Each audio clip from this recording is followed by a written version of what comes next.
An exquisite dinner at an expensive Manhattan cafe witnesses something that will forever change the lives of three people. Everything at Cafe Beller was impeccable. Bernard Chambers, 72 years old, sat at his table by the window in an expensive suit with gold cufflinks. Next to him was Marissa, his wife, 40 years younger, with flawless makeup. "Have you tried their signature tomato soup?" she asked, pushing the plate toward him. "No, I'm not hungry," answered Bernard, absorbed in his phone. Marissa quickly poured the contents of a capsule into the soup. The movement took less than a second. No one noticed. Almost no one. Down on the street across from the window stood a boy about 12 years old, Malik. He had been living on the streets of Manhattan for almost a year. He saw her add something.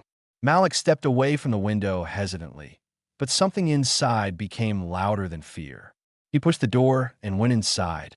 The waiter immediately moved toward him. "Hey, you can't be here." Malik walked to Bernard's table. "Please, sir, don't eat that," he shouted. "Your wife put something in the soup." "What did you say?" Bernard turned around. Marissa laughed. "My God, what nonsense.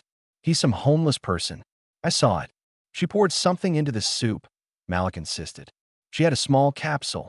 Bernard looked at Marissa, then told the waiter, "Bring new soup from the same batch and call security. Let no one leave for now." Marissa turned pale. "What's your name?" asked Bernard. "Malik, sir." "Where do you live?" "Now?" "Nowhere. Sometimes in a shelter, sometimes on the street." "What exactly did you see, Malik?" "I was standing outside the window. I saw your wife take out a capsule and quickly pour it into the soup while you were looking at your phone. Then she stirred it with a spoon." "Why?" Malik looked directly at Bernard. "Because no one deserves to be poisoned, even if you're rich." Police arrived. The soup was sent for analysis. An hour later, the result. There was digoxin in the soup, a drug that causes cardiac arrest. "Mrs. Chambers, you are under arrest on suspicion of attempted murder."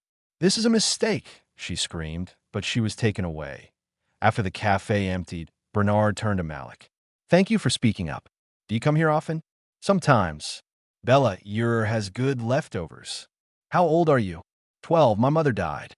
"I don't know my father." "Why didn't you run away?" "Yes, but if I had stayed silent and you had died, that would have been worse." Bernard took out a business card. "My name is Bernard Chambers. I'm the founder of Chambers Development Group. Would you like me to order you dinner?" Malik nodded. He ate carefully, with dignity. "You have a sharp eye," Bernard noted. "I learned. On the street, you need to look around. I noticed the capsule by color. People who do something bad almost always make one extra mistake. Come on, I'll take you. I want to know where you live. Maybe I can do something." Malik nodded.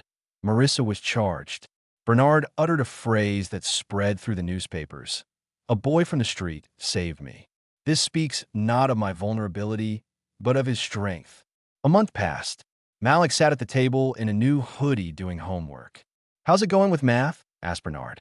"Better than yesterday. I understood fractions." The guardianship was formalized. "You knew I might not believe you?" asked Bernard. "Yes," answered Malik. "But if you had eaten the soup, there would have been no one left to believe." Marissa's trial proceeded. Evidence, confessions, financial documents. Everything added up to a bitter picture. Bernard didn't waste his nerves. His attention was on Malik. They returned after the museum. "You wanted to become an archaeologist, didn't you?" Bernard reminded him. "I did, and now maybe I even can," Malik added quietly.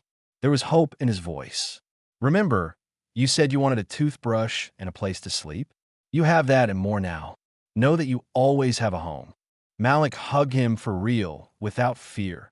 Malik began studying at a private school. Bernard established a foundation in his name to help children on the streets. On the logo, the shadow of a boy at a restaurant door. The motto, "A true hero is one who speaks the truth, even when the whole world is silent."